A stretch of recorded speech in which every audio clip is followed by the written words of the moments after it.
didn't ask for it when I smiled at you in middle school and you groped me and whispered in my ear on the playground. I didn't ask for it when you would walk me home every day from middle school and you would try to touch my chest and my butt. And you would try to get me to go into your house. I didn't ask for it in the hallways in high school where many of you would grope me and laugh. I didn't ask for it while I was asleep in your bed and woke up to tell you no. And honestly, it really didn't make it any more okay that you said sorry after. I didn't ask for it when I agreed to go to your house at 4 a.m. because I was worried about how high you were. And I had to kick you in the chest to get you off of me. But it was too late.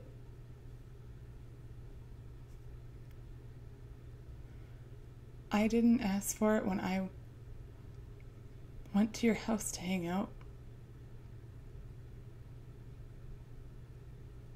I went home with bruises all over my neck and my legs. And still had to rely on you for my ride home. I didn't ask for it when I was in an abusive relationship and had learned to not value myself or my own body at all. I was not in any mental state to actually agree to intercourse with you, especially when you would pressure me.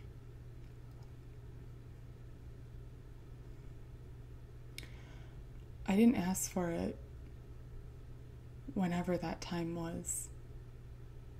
I now have reoccurring vivid nightmares. And I still can't remember exactly who you were. But I remember exactly what your room looked like and how it felt and what you said.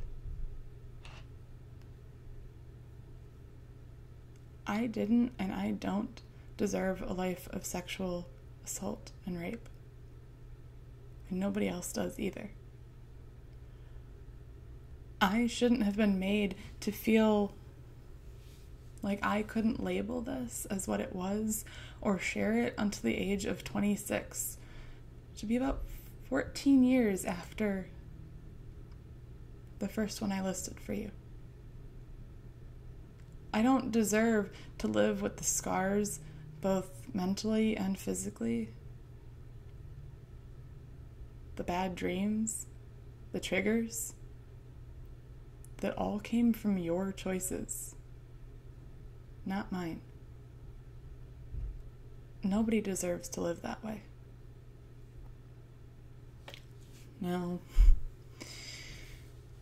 you're probably wondering, hey, Belle,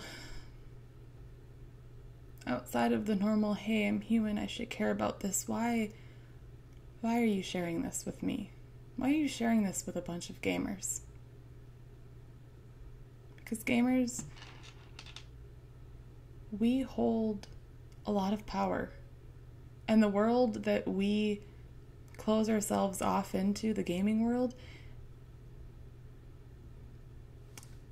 is a really good reflection of the real world that we live in around us. When we casualize certain terms like rape, we in turn casualize rape itself.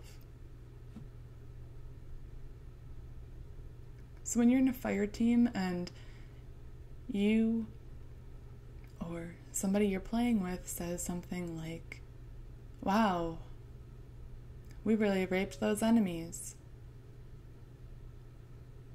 1, that's not rape. 2, you just casualized rape. And 3, you don't know who in your fire team has experienced rape. If we would all just take a few extra seconds to think about the things that we say, you don't understand the world of difference that you can make.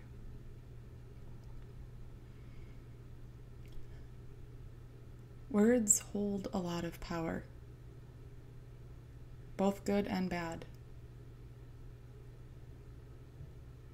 So I ask you, I challenge you to just think a little bit more about what you say. And don't be afraid to step up and let other people know that what they're saying isn't really okay.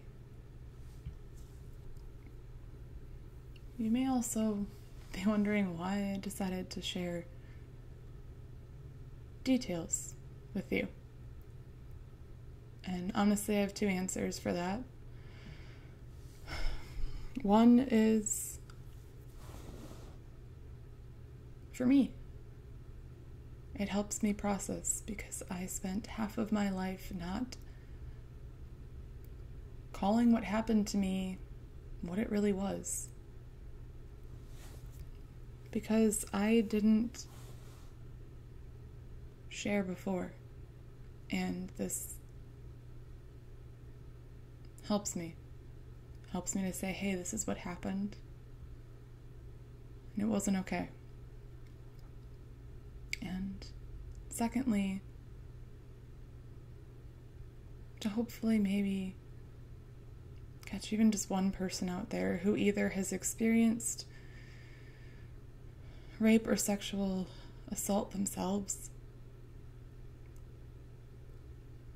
Somebody who did that to somebody else, or even just somebody who's not fully informed, and show you that rape isn't always the stereotype you see in media.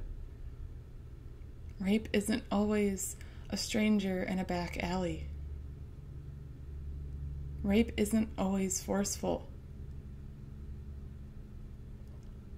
Sometimes it's the person you're in a relationship with. Sometimes it's when you just couldn't say no, but wanted to. It's always when you didn't give or continue to give consent.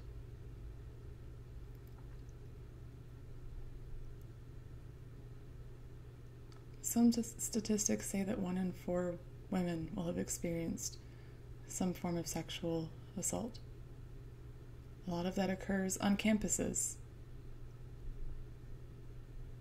It's not just women. Rape is not gender or race or sexual orientation or religious affiliation specific. Anybody can be a survivor, and anybody can be a potential perpetrator or rapist.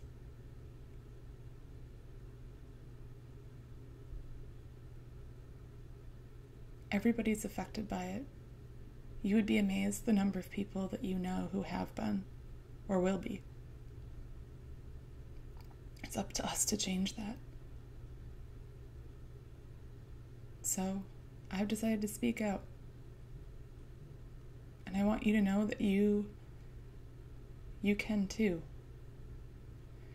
If you're a person who has experienced something that should not have happened to you, please know that you can speak out. If you aren't ready to yet, know that when you are, we'll be listening. And I will believe you.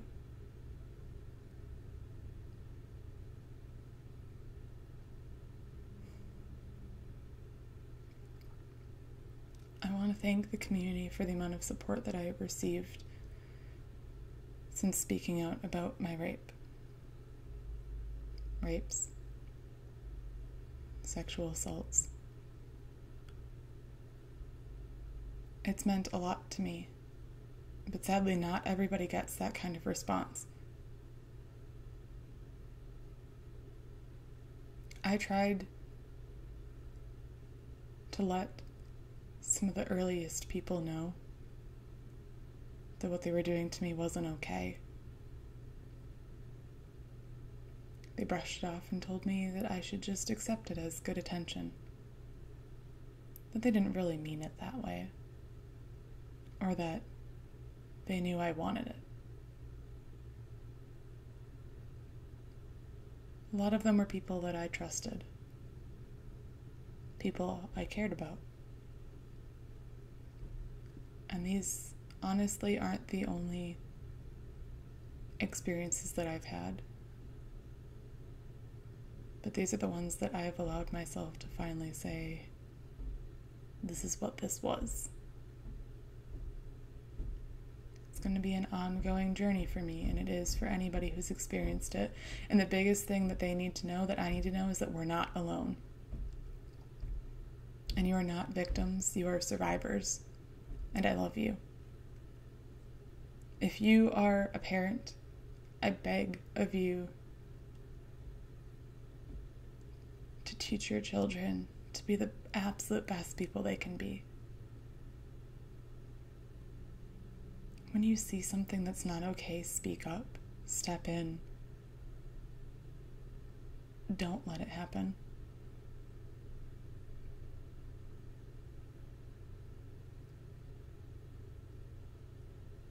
I've experienced a lot of sexual assault in my life. And it's not the end of it. I deal with sexual harassment online all the time. And please don't tell me it's just the internet, because that's just like casualizing the word rape. When we casualize the things that happen to people and are said to people, we slowly make them more and more okay. And that's not okay.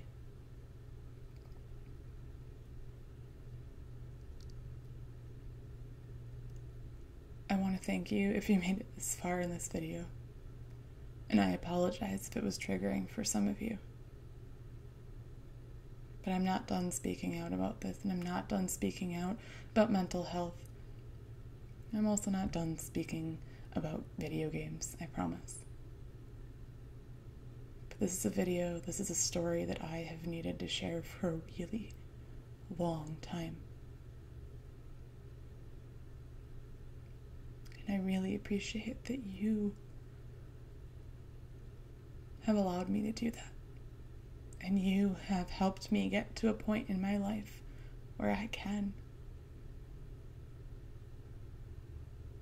You all have given me so much confidence. I sit here literally naked, stripped down.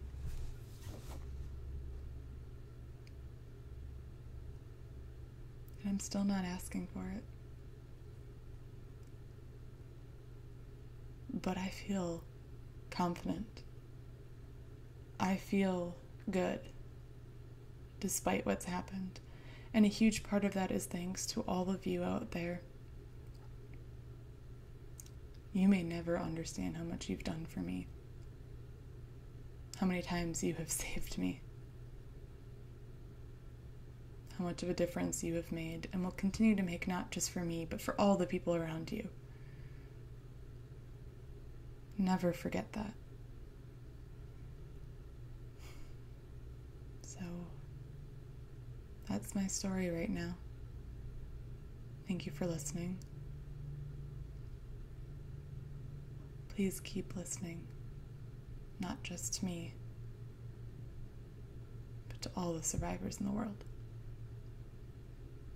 And I want you to know that I am always available to talk to. Always. Message me on Twitter, email me, reach out in whatever way you know how to. I will always be here, and I will always believe you. I love every single one of you.